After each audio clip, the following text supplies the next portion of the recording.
adolescente fissurado por célebres últimas palavras que, cansado de sua vidinha pacata e sem graça em casa, vai estudar num colégio interno à procura daquilo que o poeta François Rabelais, quando estava à beira da morte, chamou de O Grande Talvez. Muita coisa o aguarda em Culver Creek, inclusive Alaska Young, uma garota inteligente, espirituosa, problemática e extremamente sensual, que o levará para o seu labirinto e o catapultará em direção ao grande talvez. Miles não tem nada de especial, nenhuma garota para chamar de sua, nenhum amigo e muito menos a miséria memória de uma noite de diversão, bebedeira ou de traquinagem juvenil. O fato é que ele está prestes a ingressar no último ano do ensino médio e, além de uma família amorosa e de seu amor pelas últimas palavras das pessoas, o que define a sua paixão por biografias, nada o prende à sua visão atual, assim partindo do pressuposto de que a mesmice diária que ele já tem. Miles decide ir atrás de um grande talvez e cursar seu último ano escolar em um colégio interno, o mesmo que seu pai frequentou, para que então talvez ele consiga tudo o que mais deseja: diversão, garotas e amigos. Desde o começo achei a ideia do grande talvez de Miles o charme da história. O passo dado pelo jovem, sua busca por um novo futuro, as dificuldades de aceitação enfrentadas por ele e o sentimento de que essa é a sua última chance para ser jovem e feliz. São elementos comuns à realidade de todo adolescente que, assim como o protagonista dessa história, precisa definir seu lugar no mundo. Desta maneira, a vida nova que Miles conquista é, pelo menos em um primeiro momento, encantadora. Ele participa de trotes escolares, faz amigos em comuns, tem suas noites regadas a bebida e cigarros e conhece uma menina que muda toda a razão de sua existência, ou seja, tem seu coração abocanhado pela intensa e incompreensível Alaska. Eu era um Palerma, ela era apaixonante. Eu era irremediavelmente sem graça, ela era intensamente fascinante. Se as pessoas fossem como chuva, eu era garoa e ela um furacão.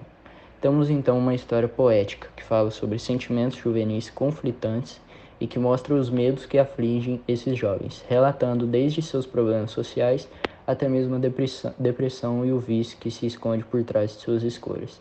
Nesse ponto eu gostei da primeira vertente da narrativa, a que mostra com demasiada veracidade o dia a dia desses jovens e que os usa como espelho da nossa juventude. Porém, a segunda vertente, a que foca na maneira como eles lidam com seus problemas, me pareceu generalizada demais, explicando-me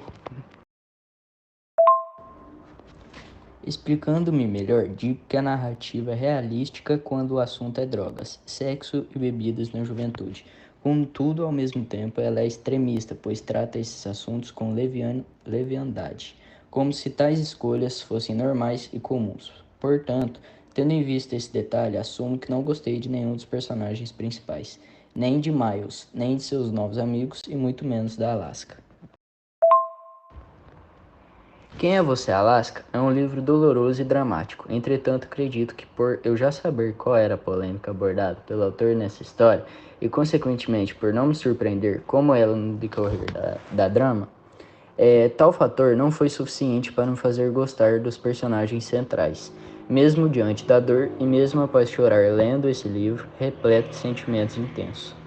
Eu mantive a minha opinião negativa desses jovens que, infelizmente, escondem no álcool, no cigarro e em relações sexuais suas dores e medos.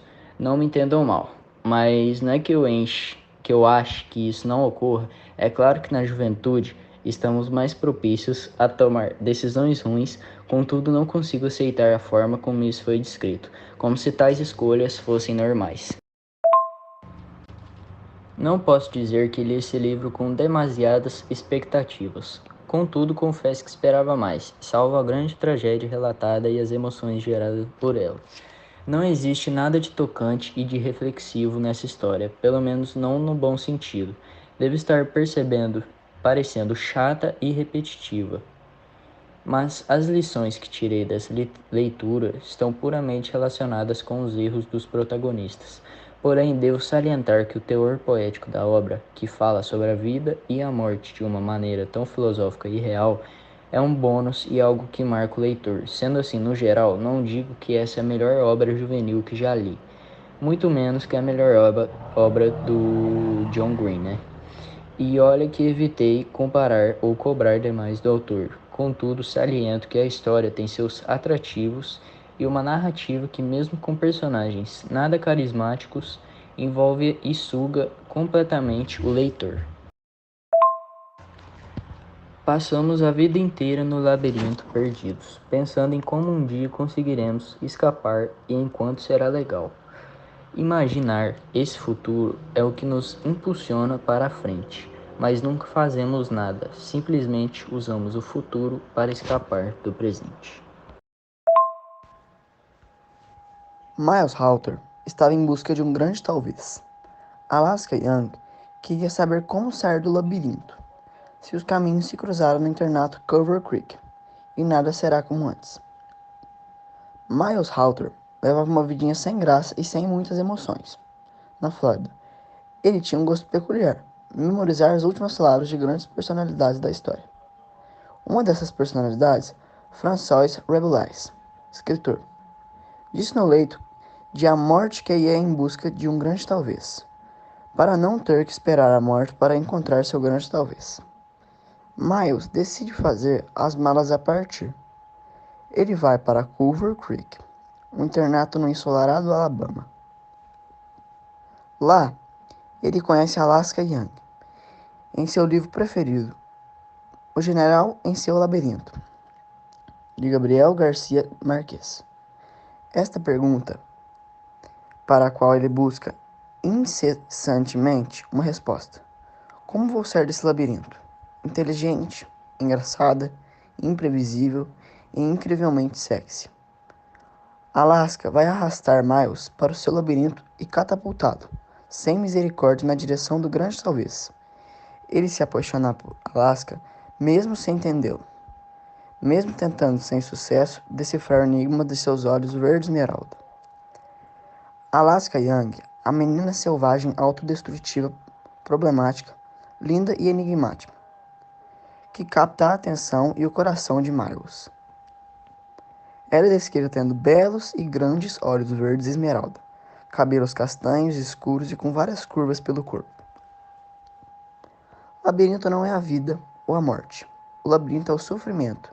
Você faz coisas erradas e coisas erradas acontecem com você. Esse é o problema. Como sair do labirinto do sofrimento? A única maneira de sair do labirinto de sofrimento é a perdoar. Alaska, juntamente com os amigos, Coronel e Takumi, adoravam pregar peças ou trotes nos estudantes do colégio Culver Creek e conseguiram levar Miles para este lado divertido das brincadeiras adolescentes, fazendo com que ele se sentisse vivo e parte de algo. Coronel, por sua vez, era quem arquitetava as melhores brincadeiras. Bolsista e avesso aos outros estudantes mimados, fazia de tudo para deixá-los furiosos. E via em Alaska uma parceira do crime ideal com um belo corpo combinado em uma mente criativa e diabólica para travessuras. A história mostra de uma maneira bem particular o forte impacto que uma vida tem sobre a outra e nos faz questionar e refletir em que tipo de marca nos deixamos naqueles que passam pela nossa vida. Alaska traz consigo um passado conturbado, alguns traumas e dilemas particulares que fazem com que ela pareça uma garota fria, egoísta e sem coração que vive intensamente por conta de seus próprios vícios e prazeres momentâneos sem pensar no sentimento dos outros. E nem no futuro praticando firmemente a teoria do Carpe Diem, quando no fundo é apenas uma menina doce e frágil que se esconde em um labirinto de muralhas altíssimas para se proteger, ou, talvez, proteger os outros. Em dado momento da trama, ela some, deixando apenas alguns vestígios para que serem descobertos e a saudade naqueles que ficaram para trás. Cada um deles vive em seu próprio labirinto particular e se pergunta como sair dele. O autor nos coloca em uma trama envolvente onde cada um possa encontrar a saída do seu próprio labirinto por si mesmo. No geral, é uma obra poética reflexiva que fala sobre os conflitos de ser um adolescente. de ser alguém num meio que te frustra, com problemas sociais e que é uma cortina que esconde a depressão e o vício por trás das escolhas dos personagens. Um fato importante é que o livro mostra com extrema veracidade o dia a dia desses jovens e o que os usa como espelhos da nossa juventude. Porém, a forma como eles lidam com os problemas se mostra de forma generalizada, como se a resposta para tudo fosse cigarro e álcool. Mas, de certo modo, nos aproximamos dos personagens, pois temos inseguranças e medos que muitas vezes são chaves para desastres futuros. Um bônus para essa obra é o professor Hyde, que faz com que a gente reflita de forma mais profunda sobre temas ligados a religiões e como lidamos com os acontecimentos ao redor. Quem é você? Essa obra é muito emocional, muito intensa. É que é 08 ou 80. É uma obra que nos faz pensar como devemos lidar com nossos problemas. Esses jovens lidam com seus problemas de forma negativa. Infelizmente, escondem no álcool, no cigarro, relações sexuais, suas dores e medos. Refletir sobre a saúde mental é importante. Pedir ajuda é importante, mas é a arte imitando a realidade. Nem sempre entendemos os sinais. Todos acham as atitudes de Alaska muito bizarras, mas não enxergam isso como um problema que precisa ser tratado. Essa angústia que ela sente, essa culpa, essa sensação do que poderia ter feito algo e não fez, a consome de forma absurda, e os colegas parecem não ver isto. Por trás daquele sorriso largo, Alaska se sentia destruída.